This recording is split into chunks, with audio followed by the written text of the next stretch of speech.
1 Jean chapitre 5, lisons du verset 6 jusqu'au verset 8. Soyez beaucoup attentifs. 1 Jean 5, 6 à 8. C'est lui, Jésus-Christ, qui est venu avec de l'eau et du sang. Non avec l'eau seulement, mais avec l'eau et avec le sang.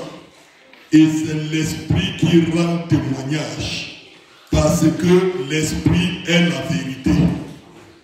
Car il y en a trois qui rendent témoignage: l'Esprit, l'eau et le sang, et les trois sont d'accord. Que Dieu bénisse sa parole. Asseyons-nous.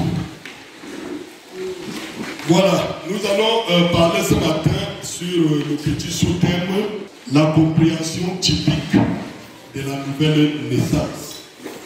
Compréhension typique, dont la compréhension par les types de la nouvelle naissance. Alors, j'en donne ici un passage, et généralement pour bien comprendre cette chose, j'aimerais ici utiliser d'autres traductions qui sont un peu plus approfondies que ce que Louis II vient de nous offrir ici. Et même cette traduction est incomplète.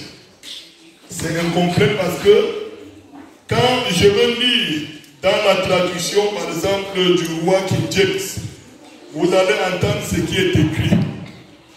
C'est celui qui est venu par eau et par sang, à savoir Jésus-Christ, non seulement par eau, mais par eau et sang. Et c'est l'Esprit qui rend témoignage parce que l'Esprit est vérité. Car il y en a trois qui rendent témoignage dans le ciel. Ça, c'est la version King James. Amen. La version du roi Jacques. Lui, c'est comme nous venons de lire, dit tout simplement car il y en a trois qui rendent témoignage. L'eau, l'Esprit et le sang, et les trois sont d'accord. Mais cette version nous dit qu'il y en a trois qui rendent témoignage dans le ciel et trois qui rendent témoignage sur la terre.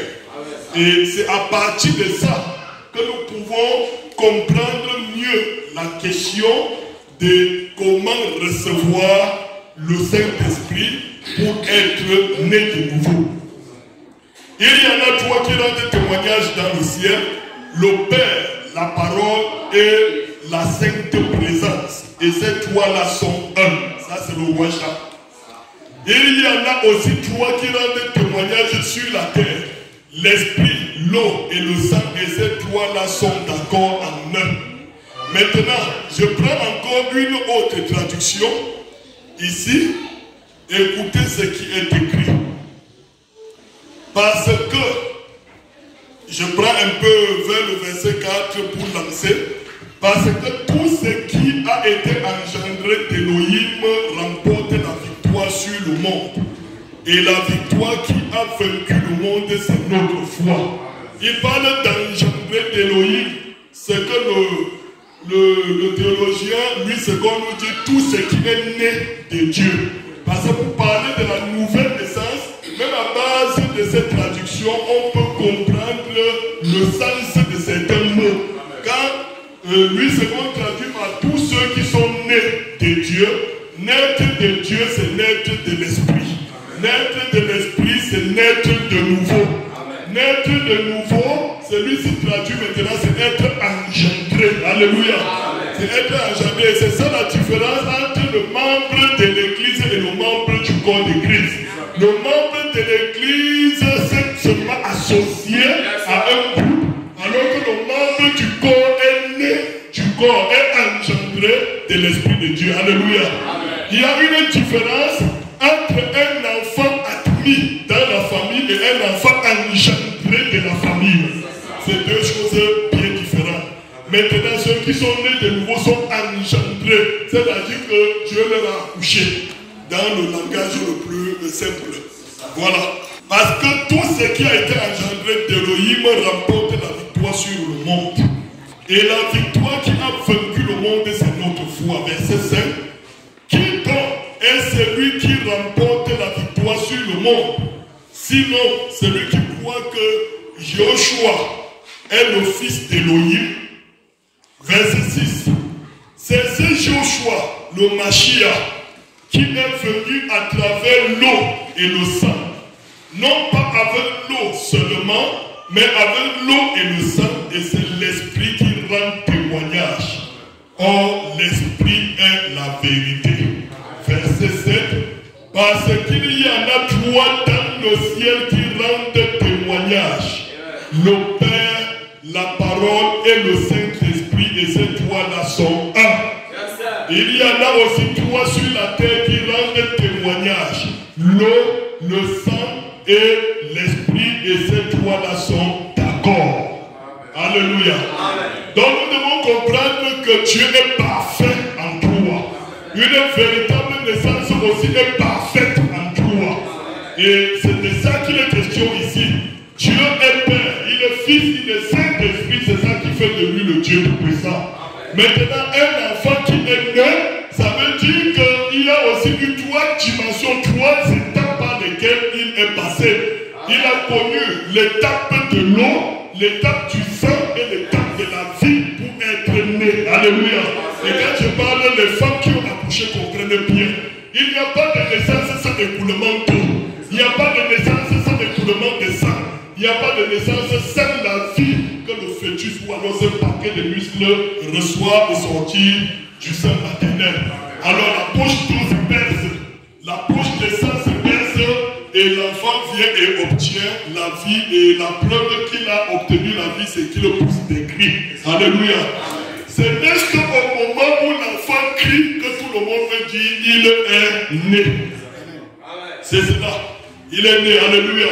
Maintenant, si dans la naissance naturelle, c'est pourquoi les sœurs ont pris ces choses entièrement. Ils ont parlé de trois témoins sur la terre. Trois témoins pour ta naissance terrestre, l'eau, le sang et la vie. Les trois sont d'accord. Trois témoins pour ta naissance spirituelle, c'est-à-dire pour la naissance du ciel d'en haut. Le Père, le Fils, le Saint-Esprit, les trois sont un. Maintenant, l'eau, le sang et l'esprit ici, comme on a parlé de la compréhension typique, pour que vous compreniez mieux, si l'enfant pour naître, il faut d'abord que l'eau intervienne, après le sang intervient, vous voyez, toutes ces choses vont d'une manière ordonnée. Amen. Et après c'est la vie. Alléluia. Donc, l'eau précède le sang précède la vie. Et spirituellement parlant, pour que vous atteigniez la nouvelle naissance, il vous faut traverser ces trois étapes. L'eau qui est la justification, le sang qui est la sanctification, et la vie qui est le baptême du Saint-Esprit. Quand vous avez réuni ces trois-là et que vous êtes baptisés du Saint-Esprit, alors vous êtes nés de nouveau. Alléluia. Vous êtes nés de nouveau. C'est ça le type. L'eau, justification, le sang, sanctification et la vie qui est le Saint-Esprit, parce que le Saint-Esprit c'est la vie de Dieu en toi. La semence n'héritera pas avec la balle. Le prophète messager nous dit ici, eh bien, il y a aussi trois étapes de la grâce pour la perfection de l'Église. Justification, sanctification, baptême du Saint-Esprit. Cela consiste en la nouvelle naissance. Alléluia. Est-ce qu'on se comprend même? Est-ce qu'on se comprend? Naissance naturelle, la bouche d'eau, la bouche de sang et la vie du bébé. Naissance spirituelle, justification, c'est-à-dire que Dieu t'a agréé. Il t'a accepté bien qu'étant pécheur, il t'a accepté. Et la preuve en est que tu as accepté d'être baptisé au nom de Jésus-Christ. C'est ça la justification. C'est que Dieu t'a accepté malgré ton état. Il dit, je l'accepte, donc Dieu te justifie. Tu n'es plus comme les autres. Sanctification, c'est que Dieu, après t'avoir accepté, connaît que tu as toujours le désir de fumer, de boire, de jouer au football, de jouer au jambo, et tout cela, de commettre des adultères, des fornications. Dieu connaît ça. Même après t'avoir accepté, cette chose t'anime toujours, mais parce que lui-même a décidé, seul là où il est, de faire de toi un de ses enfants, connaissant que tu es ainsi.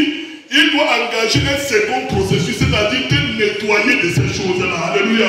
Parce que Dieu est saint, c'est pourquoi si nous devons être avec lui, nous devons aussi être saints. Et comme cela ne dépend pas de nous, s'il t'a appelé, il va aussi te sanctifier. Sanctifier veut dire qu'il te nettoie correctement de la vie de cigarettes, de convoitises, de boissons et tout cela, et il te met à part pour lui rendre service. Et quand il t'a sanctifié, la prochaine chose qui reste sanctifié veut dire qu'il t'a correctement nettoyé. Tu es devenu clean, propre.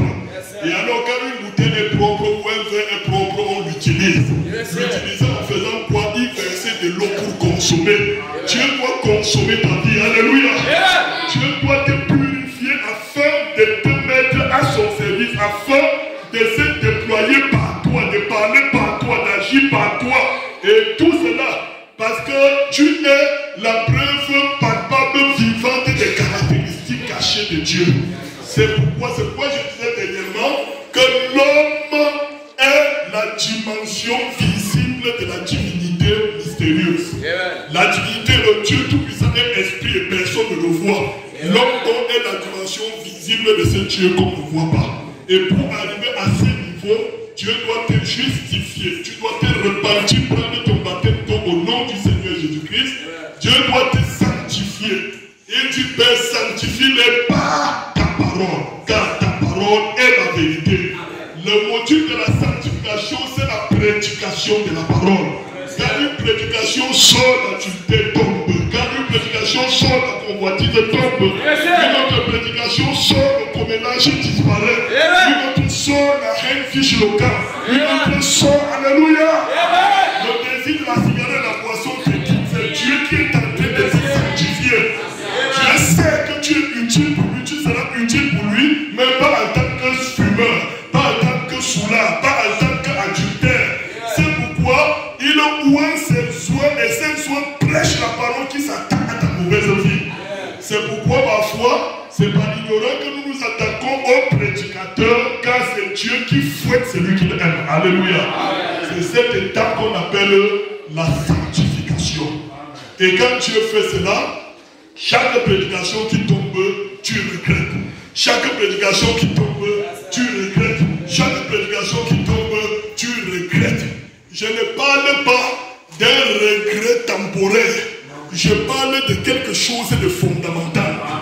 Je ne parle pas d'une confession formelle, une confession, je ne sais pas, le gens qu'on fait juste ici pour remplir des formalités, comme tous ont confessé, alors moi aussi je confesse. Non, il ne s'agit pas de ça. Je parle d'une profonde et sincère repentance. Et cette repentance qui conduit à une confession sincère, une dénonciation des mauvaises œuvres que tu as pratiquées. Et non seulement tu dénonces, mais c'est une dénonciation publique ou secrète qui finit par conduire à un abandon total de ces mauvaises œuvres. D'où Proverbe 28, 13, je ne sais pas si c'est le passage, nous dira celui qui avoue. Il commence même d'abord par dire celui qui cache ses transgressions ne prospère pas. Mais celui qui les avoue et les délaisse obtient miséricorde. Alléluia. Voilà le couronnement de la sanctification. Tu es nettoyé, tu as confessé, tu as regretté, confessé, abandonné, réparé, délaissé. Et quand Dieu voit que tu as tout délaissé, tu es devenu comme un agneau. Alors, si tu deviens ton agneau, la colombe va se poser sur toi. L'agneau attire la colombe. Comme Jésus-Christ, l'agneau de Dieu, a attiré la colombe dans les eaux de son baptême. Alléluia. Amen. Donc, ce qui vous donne la nature de l'agneau, c'est cette œuvre de sanctification qui élimine tout ce qu'il y a de bizarre, de mauvais dans ta vie et te rend comme un agneau. Et Dieu, pour couronner cette œuvre de sanctification, te scelle de son esprit. Amen. Dieu rend témoignage de toi par son esprit, c'est le sceau de Dieu. On te témoigne par le sceau de son esprit. C'est pourquoi dans ce voyage à 3 étapes, il y a aussi 3 étapes de la grâce pour la perfection. Parce que tout cela, nous sommes sur le chemin de la perfection. Vraiment, de l'adoption, nous sommes dans la marche parfaite. Nous, et puis l'apôtre Paul dit, nous tendons vers la perfection. Nous ne le sommes pas encore concrètement parlant, mais nous y tendons. Nous tendons, c'est-à-dire que tout ce que nous faisons, nous, ça inspire, ça nous interpelle à être comme Jésus. Amen. Nous tendons vers la perfection. C'est pourquoi, même quand bien même nous croyons que nous avons bien fait, parfois quand nous nous asseyons, nous voyons que nous dimensions de la chose dans Christ, nous désirons faire encore plus bien que ce que nous avons fait hier. Un vrai chrétien, sa foi doit progresser. Sa foi ne doit pas être stagnante. Sa foi doit progresser. On t'a même témoigné aujourd'hui, on a dit des bonnes choses sur toi. Ne t'arrête pas là. Travaille encore ta foi de manière que le témoignage de demain soit plus glorieux que pour aujourd'hui. Après-demain soit plus glorieux que pour demain. Alléluia. C'est comme ça, donc tous les jours, nous tendons vers la perfection. Tendre vers la perfection veut dire que nous courons après ce qui est parfait. Alléluia. Nous soupirons après cela. C'est ça. Tendre, nous sommes sur le chemin. J'ai traversé le boulevard de la justification, mais je ne suis pas encore parfait. C'est vrai, je suis justifié, mais ce n'est pas encore ce que Dieu attend de moi. Je continue mon chemin, j'atteins le carrefour de la sanctification, je suis justifié, sanctifié, mais je ne suis pas encore parfait.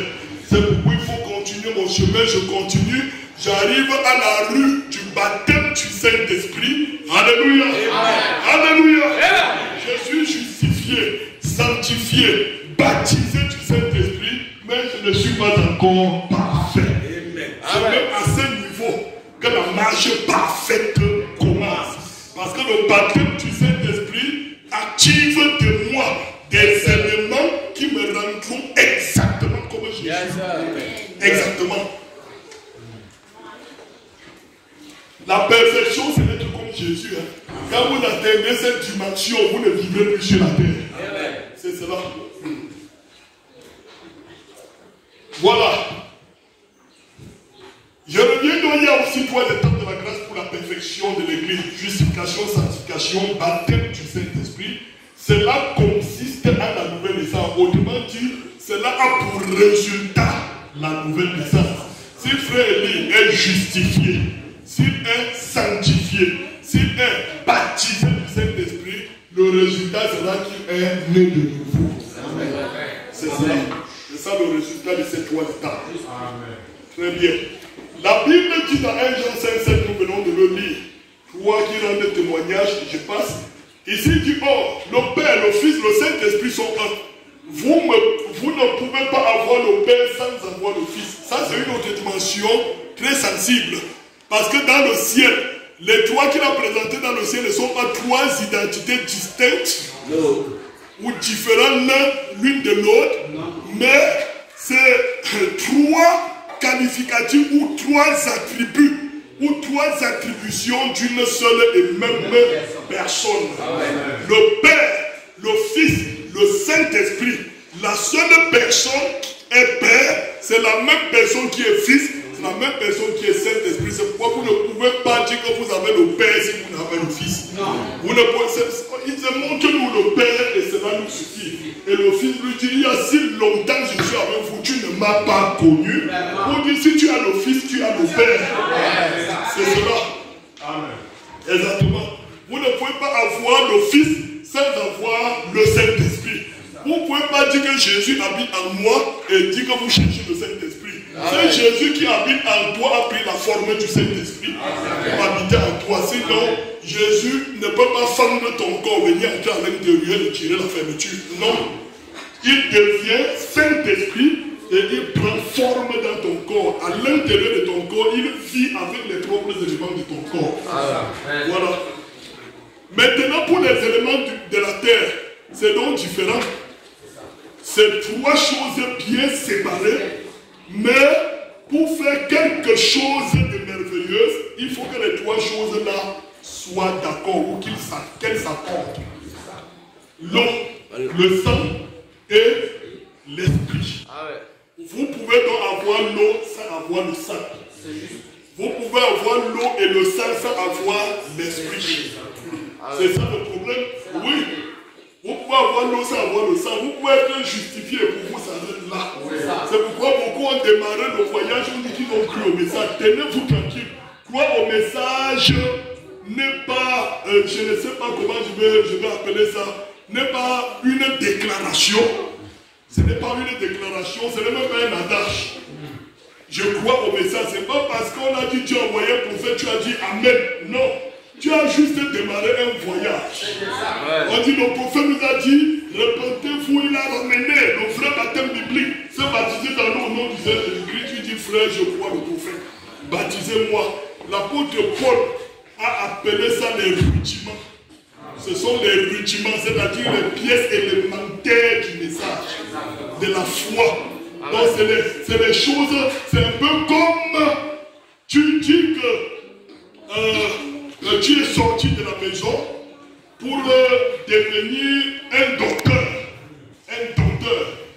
On commence à te parler des petits trucs du cours élémentaire 1 et ainsi de suite. Ce n'est pas faux, c'est vrai. Mais sauf que c'était juste une dimension de ton parcours. Et si depuis tu es calé avec les calculs quotidiens du cours élémentaire 1, tu ne seras jamais docteur. Mais tu as quand même été élève. Tu as été élève. Donc, le voyage, c'est ça. Beaucoup ont démarré le voyage, je crois la parole de Dieu. Je crois le message et ils sont restés à la première étape du voyage. Alors, à la fin, donc, Dieu vous dira, vous n'aviez jamais accepté mon message. C'est pourquoi croire n'est pas seulement le mot que nous entendons. Ce n'est pas seulement le mot que nous entendons. Comme le docteur de Dieu nous disait ici, et je réitère cela, comme on dit aussi dans toutes les langues du monde, quand on dit croire en Dieu, si l'on prend même notre langue, ça ne s'explique pas selon l'étymologie du mot croire. Parce que nous, quand on veut traduire croire en patois, ça revient à accepter. On te dit que je crois. Tu vas plutôt dire en patois, j'accepte Dieu. Ce n'est plus la même chose. Mais en fait, ce mot croire, c'est de là que ça vient. Maintenant, alléluia. Amen. Alléluia. Amen. Donc, c'est un peu cela. Croire, c'est reconnaître. Quand tu reconnais, tu te sens concerné. Quand tu te sens concerné, tu vis par rapport à cela. Tu vis par rapport. Et tu suis ces mouvements. L'esprit avance, tu avances. L'esprit s'arrête, tu t'arrêtes. Tu suis le mouvement de l'esprit. Maintenant, beaucoup de gens qui partaient à Yaoundé ont pris bilan voyage. La voiture a démarré, passagers de Bafoussam à destination de Yaoundé sont priés de plier le bagage. Le bus va bientôt démarrer. Et le bus démarre, waouh! Il va sans problème. Il arrive à Tonga, il s'arrête, quelqu'un porte ses sacs, il sort. Il a payé le billet pour Yaoundé. Comme le bus s'est arrêté, il sait qu'il est déjà à Yaoundé.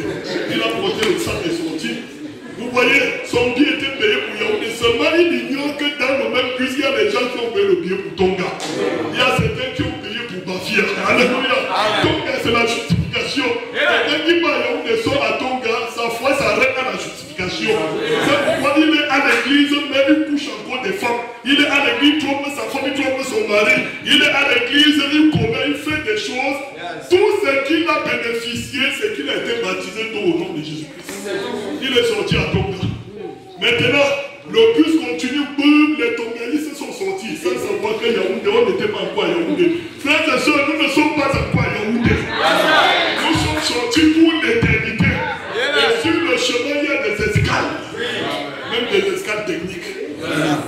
On continue, on arrive à Bafia, le gars lance le clignotant comme ça, il sort.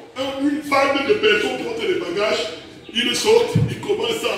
Ils sont fiers, mais Bafia c'est dans le centre, non? Il avait demandé que Yaoundé, c'est même dans quelle région tu le sens. Il arrive à Bafia, il voit le plat des sociétés là qu'on a indiqué là, Bafia, dans le centre. Il dit, on est dans le centre, donc on est arrivé, c'est la sanctification. Même avec la sanctification, ça ne suffit pas. Il faut recevoir l'image de Dieu qui est son esprit. Alléluia. C'est pourquoi tu peux être justifié, sanctifié et Dieu dit qu'il ne te reconnaît pas. Pierre était justifié. Pierre était sanctifié, mais Pierre n'était pas né de nouveau. Non. Oui, c'est pourquoi il a vendu Jésus en plein jour. Voilà, écoutez, avant que nous ne touchions même cette phase de la conversion. Ce voyage, nous sommes dans l'épître aux Éphésiens qui est comparable au livre de Josué, 42 numériques. Ce voyage-là avait 3 étapes. 3 étapes. Et ce voyage-ci en a 3. Donc Frère Branham essaie de rapprocher le voyage de l'Ancien Testament au voyage du Nouveau Testament. Dans l'Ancien Testament, le voyage était naturel et physique. Il devait partir d'un pays naturel pour entrer dans un autre pays naturel. Je parle du peuple d'Israël en Égypte. Il devait sortir d'un pays naturel appelé l'Égypte, symbole du monde, pour entrer dans un autre pays naturel appelé Canaan, symbole du baptême du Saint-Esprit. Maintenant, le second voyage part d'un pays spirituel pour un autre pays spirituel. Et si vous voulez savoir comment nous allons réussir à notre voyage ici, essayez de rassembler tous les éléments qui les ont accompagnés dans le premier voyage. Dans le premier voyage, ils ont traversé 3 grandes étapes dans leur parcours. Première étape, première escale que la voiture a fait, certains sont calés, c'était la traversée de la mer Rouge. Exactement. Beaucoup sont calés là-bas. Elle a dit, Moïse, fiche-nous le cadre. On dit qu'on ne va pas, on doit vous respecter. Va loin. Laisse-nous avec nos melons, nos concombres et tout qu'on mangeait. Va faire tes affaires avec les autres là-bas. Et même jusqu'à là, il y a les satanistes qui ont continué avec Moïse. C'est ça, oui. En menaçant ceux qui dérangeaient Moïse. Dathan, Corée et Abiram. C'est ça, exact. Et les 3 là ont traversé la mer Rouge. Alléluia. Dathan, Corée et Abiram ont été correctement justifiés. Ils ont pris leur baptême au travers de la mer Rouge. Exactement, c'est vrai. Sincèrement. Il y avait même les ramassis qui ont traversé. Et seconde étape de leur voyage, c'était le désert. Et qui parle du désert, parle des difficultés, du labeur, des peines, la souffrance, la tribulation. Tout cela, dans le parcours que nous avons aujourd'hui, nous devons traverser notre part de mer Rouge. C'est-à-dire réussir à partir du monde et nous retrouver dans quelque chose appelé la foi chrétienne. Ça, c'est une traversée très très remarquable. Parce que là, il faut être courageux en public de confesser tes énormités. Il faut accepter parfois qu'on te plonge dans la boue au nom du Seigneur Jésus-Christ. Ça, c'est la traversée de la mer Rouge. Mais ça ne suffit pas. L'autre dit, je suis baptisé. On m'avait baptisé. Donc, quand vous dites que je ne suis pas chrétien là, c'est vrai. Beaucoup de ceux qui ont traversé la mer Rouge n'ont pas atteint Canaan. Ils avaient quand même traversé la mer Rouge. Après la traversée de la mer Rouge, il faut marcher dans le désert. On le dit parce que la marche dans le désert est une marche pénible et difficile. C'est difficile mais pas impossible. C'est très difficile. C'est dans le désert qu'ils ont été en proie à une soif monstre, qu'ils ont été en proie aux morsures des serpents, qu'ils ont été en proie, toutes sortes de choses leur sont arrivées dans le désert. Et à chaque bout de chemin, plus qu'il y avait des enfants de Dieu parmi eux, Dieu opérait un miracle. Dans le désert de ta vie, plus tu restes sincère, le miracle s'opérera. Parce que Dieu te conduit quelque part. Alléluia. Alléluia. Vous savez, dans ces escales-là, il y a des moments difficiles où tu es dans la voiture part et la diarrhée te dit, je veux voir comment tu vas arriver à Yaoundé. C'est ça, il y a des gens qui sont les diarrhées derrière les autres. Tu peux avancer, il dit, tu tentes, je lâche. Oui, il faut se mettre fort. C'est pourquoi le Dieu qui ne dort jamais, qui t'a appelé, va trouver une occasion. Dieu va créer une situation. Il va arriver quelque part, créer l'autre escale où il y aura des toilettes publiques. Tu vas te soulager. C'est pourquoi quand ça n'allait pas, Dieu a frappé le rocher, ils se sont soulagés. Quand ça ne va pas, il a appelé le ciel a fait pleuvoir la manne. Quand ça n'allait pas, il a parlé à Moïse, le serpent des reins a guéri de la maladie, ou alors des morsures du serpent. C'était Dieu opérant des prodiges parce qu'il avait la vision de les faire une seconde traversée. Nous avons déjà assisté à la première traversée qui est notre baptême d'eau. La première traversée naturelle était le Jourdain. La seconde traversée pour entrer dans la terre promise. Parce qu'aujourd'hui, nous ne partons pas la terre promise. Nous partons dans une terre de promesse. Oui, pour eux, était la terre promise. Pour nous, est une terre de promesse. Il y a toujours une différence. Il y a une différence. Maintenant, pour entrer dans la terre promise, il leur fallait une seconde traversée qui était la traversée du Jourdain. C'était une traversée pas très facile. Il a fallu même l'intervention des sacrificateurs au champ de triomphe. L'intervention d'un miracle opéré pour que les sacrificateurs mettent les pieds fermes dans le Jourdain avec l'arche avant que le peuple suive derrière. C'était le Jourdain de la mort. C'est là, à ce niveau. Et vous savez même, pour engager la traversée du Jourdain, il y avait une dernière étape difficile. Je crois que c'est l'étape où l'église de Dieu se retrouve aujourd'hui. Kadesh Barnea. Kadesh Barnea était le couronnement des difficultés du désert. Tu es en train de te plaindre jusqu'à tu vas abandonner la voie. Pourtant, Dieu trouve que tu as déjà atteint le summum de ta souffrance. Et quand tu atteins cette dimension, ça veut dire que les bonnes choses sont en route pour toi. Oui, tu as vaincu. Alléluia. Tu as vaincu. Si tu traverses déjà le Jourdain, sache que tu es entré dans la promesse. Voilà. Alléluia. Donc voilà, il y avait le Jourdain, le désert, et il y avait la mer Rouge, le désert et Canaan par la traversée du Jourdain. Aujourd'hui, pour nous, c'est la justification, la sanctification qui est notre désert, le baptême du Saint-Esprit qui est notre Canaan, qui est notre terre des promesses. Vous savez pourquoi le baptême du Saint-Esprit, c'est la terre des promesses. La terre des promesses, repentez-vous, que chacun de vous soit baptisé au nom du Seigneur Jésus-Christ pour le pardon. C'est une promesse. Si tu fais ça, on te donne le pardon de tes péchés. Si tu fais ça, on te donne le baptême du Saint-Esprit. Et quand tu as le baptême du Saint-Esprit, la guérison divine t'appartient. Quand tu as le baptême du Saint-Esprit, la délivrance t'appartient. Quand tu as le baptême du Saint-Esprit, le salut t'appartient. En fait, dans le Saint-Esprit, il y a tout. C'est par le baptême du Saint-Esprit que la résurrection aussi t'appartient. Donc il n'y a pas tout ça sans le baptême du Saint-Esprit. Donc le baptême du Saint-Esprit vient avec plusieurs promesses pour nous. En fait, Frère Branham dit, hors de ce message, il n'y aura point de vie. Je rentre encore un peu plus bas. Hors de ce message, point d'enlèvement. Que les gens prêchent l'enlèvement comme ils le veulent. Il n'y a pas d'enlèvement sans ce message. Le message que nous prêchons, c'est le Saint-Esprit. Et ça nous promet un enlèvement. Ça nous promet une première résurrection. Ça nous promet un millénium. Ça nous promet un repas de noces. Beaucoup d'autres églises qui croient et qui sont même sanctifiées ne seront pas aux noces. Mais ils lisent dans la Bible et prêchent qu'ils y seront. Ils n'y seront pas. Parce que pour entrer aux noces, il y a un billet d'entrée qu'on donne d'avance. C'est le message de l'heure. C'est notre ticket qui nous fera être acceptés à la porte. Alléluia. Alléluia. Voilà donc nos trois étapes. Comment est-ce que ça se présente? Frère Branham dit ici dans une église séduite par le monde.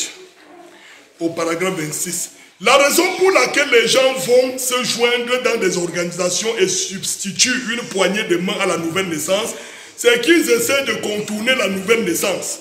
Ils ne veulent pas de la nouvelle naissance et ils savent que nous enseignons cela par la Bible.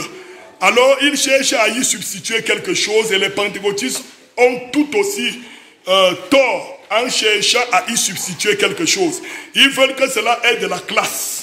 Il faut que cela réponde bien au goût de la haute classe.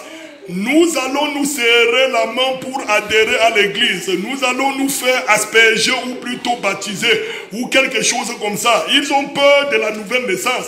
J'ai parfois l'impression que le Branham Tabernacle commence à en avoir peur.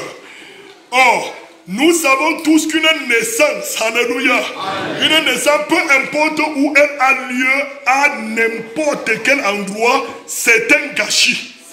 Qu'un bébé naît sur un tas de foin, sur un plancher dur ou dans une chambre d'hôpital, décoré en rose, c'est un gâchis de toute manière. Quand vous voyez le bébé naître, pour ceux qui ont déjà vu, en fait, si vous dites que vous aimez tout le Nyanga, vous n'aurez pas le plaisir de regarder ça. Quand vous allez voir ce paquet-là sortir, vous risquerez de dire yish. Donc ce n'était que ça. La manière que ça sort, c'est l'horreur. C'est l'horreur. Parce que c'est passé par trop de trémoussage. C'est un gâchis. Quand vous voyez la femme, on dit la peau d'eau a lâché, ça vous fait peur. C'est un gâchis. La peau de sang, ça vous fait peur.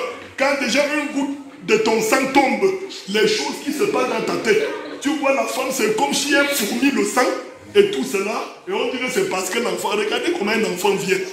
Regardez comment un enfant vient, il bouscule, il vide le robinet du ciel. Il vide le circuit sanguin.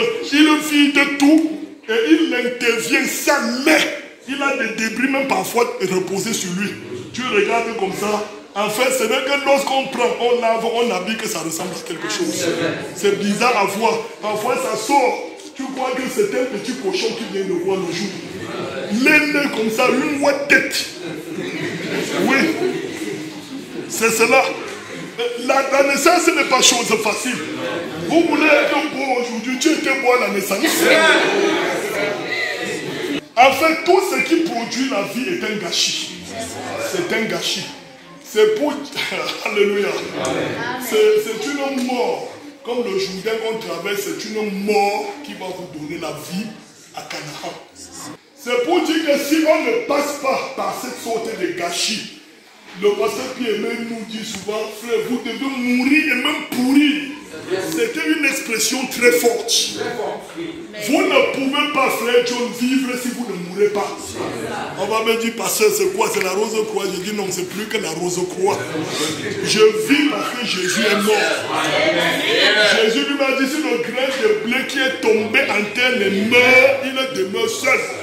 Mais s'il meurt, il prend vie alors. Alléluia. Et quelque part dit, quand je serai élevé de la terre, j'attirerai beaucoup après moi. Mais pour que cette semence-là soit élevée, alléluia, pour qu'il soit élevé, il faut que la semence... Regardez quand vous jetez le maïs au champ. Vous jetez, c'est le grain de maïs que vous jetez au champ. Pour que vous mangiez du maïs 3 mois après, les grains que vous avez jetés là doivent d'abord mourir. Ils doivent d'abord mourir. Vous savez c'est pourquoi? Vous ne pouvez pas être tellement sage que vous criez pour vous avant de s'aimer. Non. Vous comptez le maïs grillé. Ça ne peut pas parce qu'il y a un germe à l'intérieur. Ce germe-là, pour donner la vie et même se multiplier, parce que chaque semence doit produire selon son espèce. Et il y a en chaque semence la loi de la multiplication. C'est pourquoi tu étais seul. Maman, on était seul quelque part là-bas chez ses parents. Lorsque vous vous mettez ensemble, il y a une loi à l'intérieur de vous qui est la loi de la multiplication. D'un seul homme, d'une seule femme, Adam et Ève, nous voici aujourd'hui, on compte environ 7 milliards de personnes qui ont pour seul parent Adam et Ève. Une mère qui a accouché 7 milliards de personnes. Oui. Cette loi-là est dans le grain de maïs que les mamans ont mis au sol. Pour que, vous voyez, vous mettez 3 grains au sol. Ces 3 grains donnent finalement une tige, l'épi. Quand vous cassez l'épi là, vous voyez sur cet épi au moins 300 grains. Des 3 que vous avez mis. Donc vous voyez la multiplication que ça fait. Et pourquoi ça réussit? Parce que les 3 grains là sont morts. Ils sont morts. Et c'est quand le grain, cette corps-là meurt, que le germe la prend vie. Et il donne une nouvelle plante. Alléluia. Des feuilles et tout cela qui vont réaboutir, qui auront enfin pour résultat la même graine que tu as mis au sol au départ. C'est cela. C'est pourquoi je vous disais qu'on ne discute pas sur certains terrains. Frère, je suis né de nouveau. Tu es sûr? Non, on ne discute pas d'autre là. Si quelqu'un te dit qu'il est né de nouveau, sa chose, laisse-le tranquille. Laisse-le tranquille. Oui, comment je te dis que, frère, j'ai semé le maïs, tu me demandes si je suis sûr. Laisse-moi tranquille, laisse que ça pousse. Lorsque ça pousse, on va savoir si c'était le maïs que j'avais semé. On verra même si ça va même pousser. Il y a des gens qui ont semé avec la cuvette et le champ est devenu le désert. C'est cela. Donc, c'est pour dire, il faut la mort pour produire la vie. La nouvelle naissance, c'est la mort. En fait, c'est l'autre expression, l'autre explication de la nouvelle naissance. Dire que tu es né de nouveau, ça veut dire que tu es mort. Maintenant, celle qu'on voit là, c'est une nouvelle personne. Tu es mort à ce qu'on connaissait de toi hier. C'est pourquoi, même la science nous dira que l'être humain, toute personne, toute chose, nous ne vivons que de substances mortes. Si quelque chose ne meurt pas, l'autre chose ne vivra pas. C'est même dans la loi de l'Holocauste. Il fallait qu'un bouc meure pour que l'autre vive.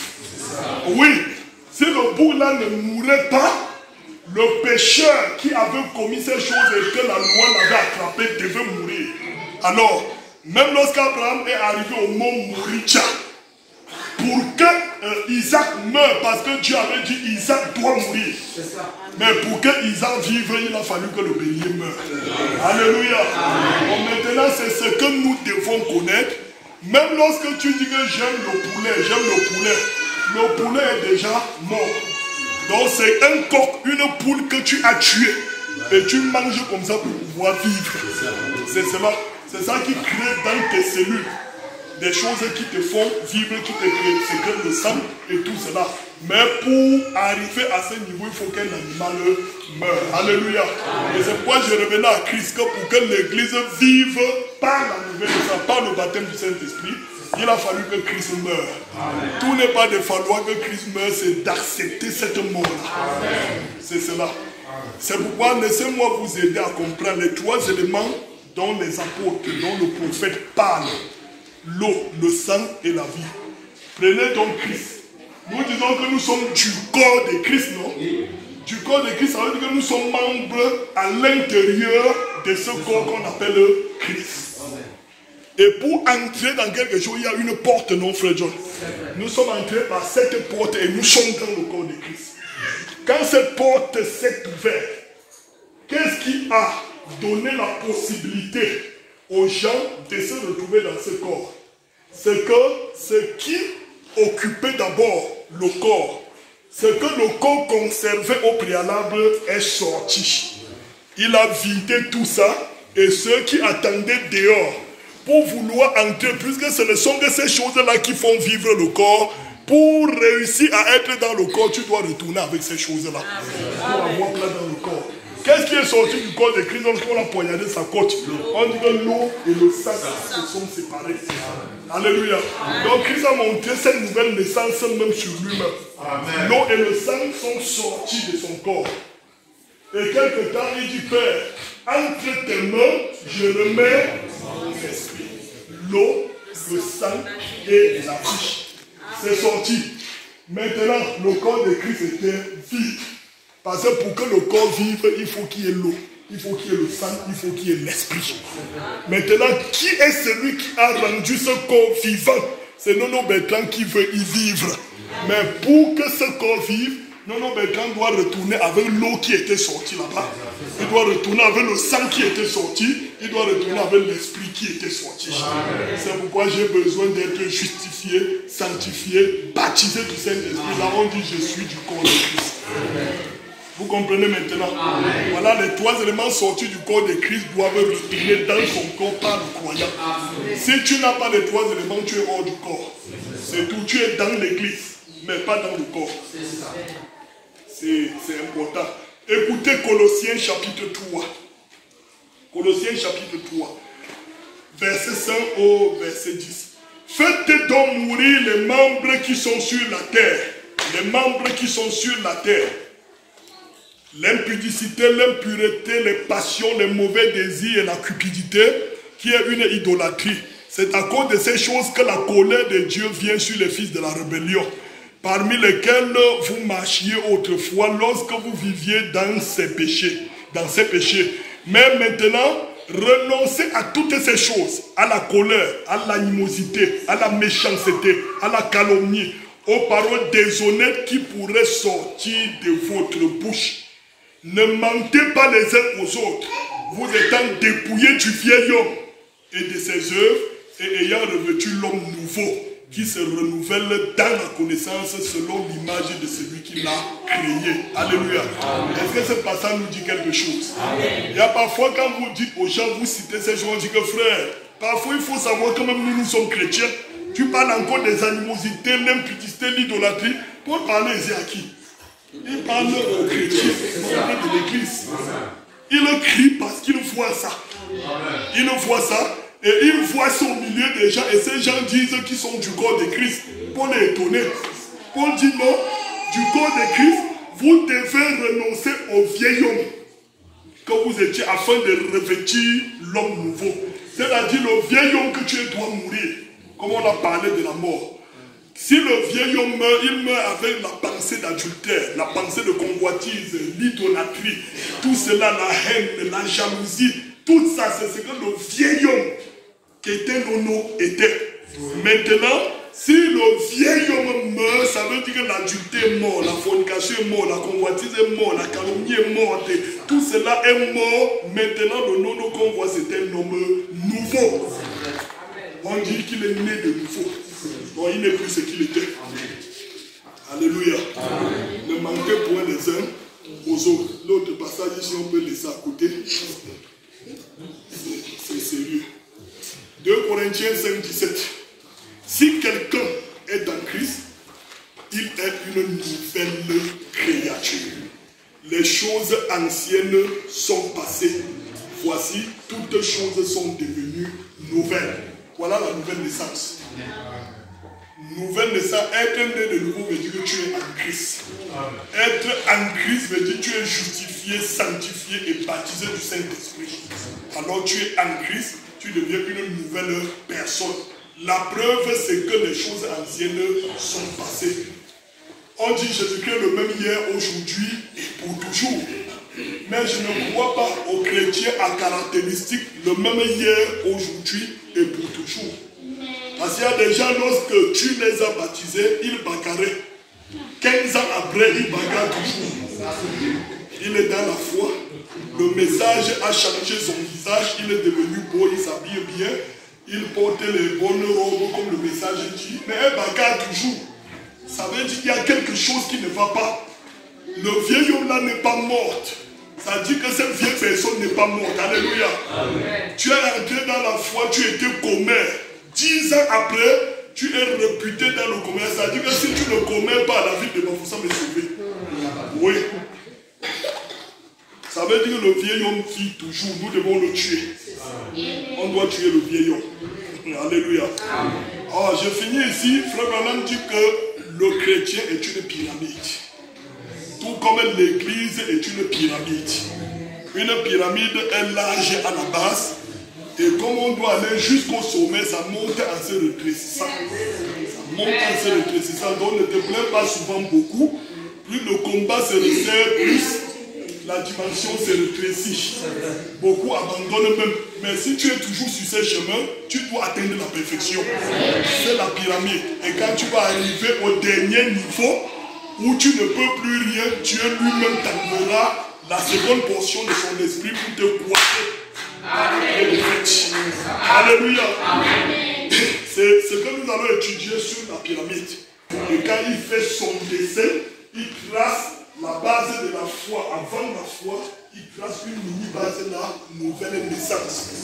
Il dit, lorsque tu es justifié, sanctifié, baptisé du Saint-Esprit, le résultat c'est que tu es né de nouveau. Maintenant, si tu es né de nouveau, tu auras la foi. Si tu es né de nouveau, donc toutes les autres choses se reposent là.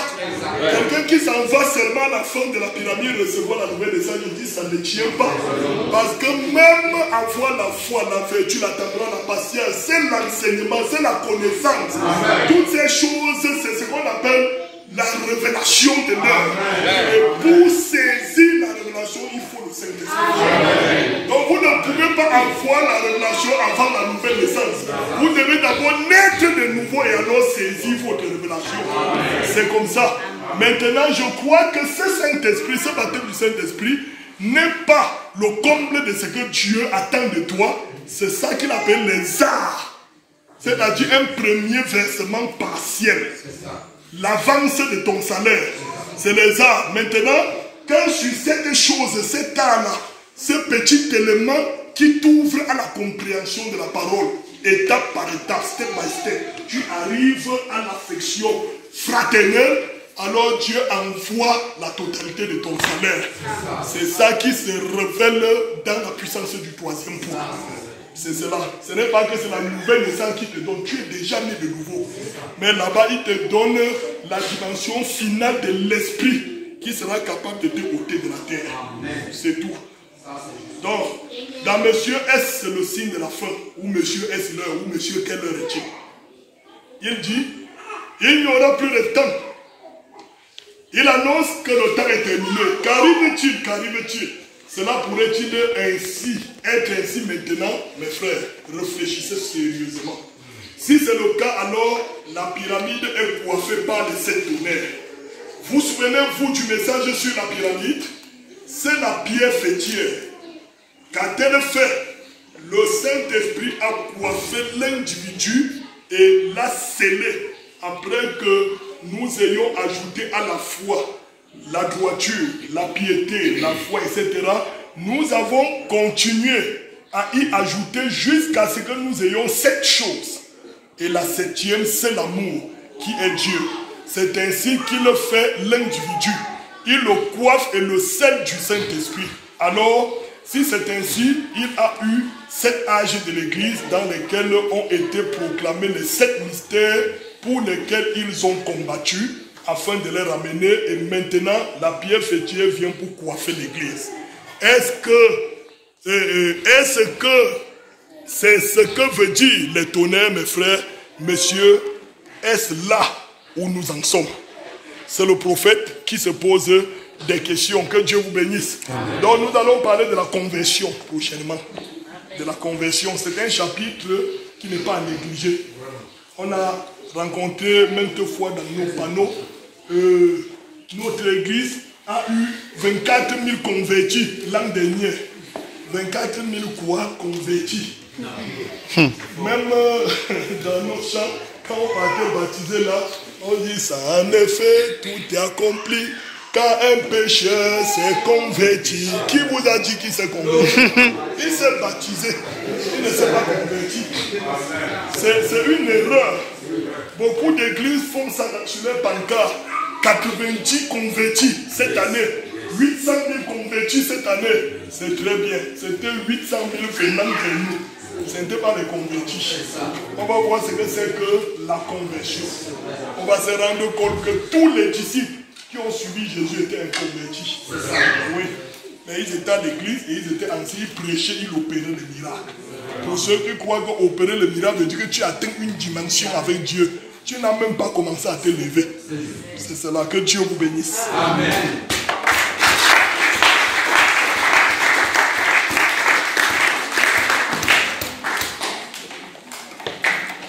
Que Dieu nous bénisse. Quoi que ce matin, nous avons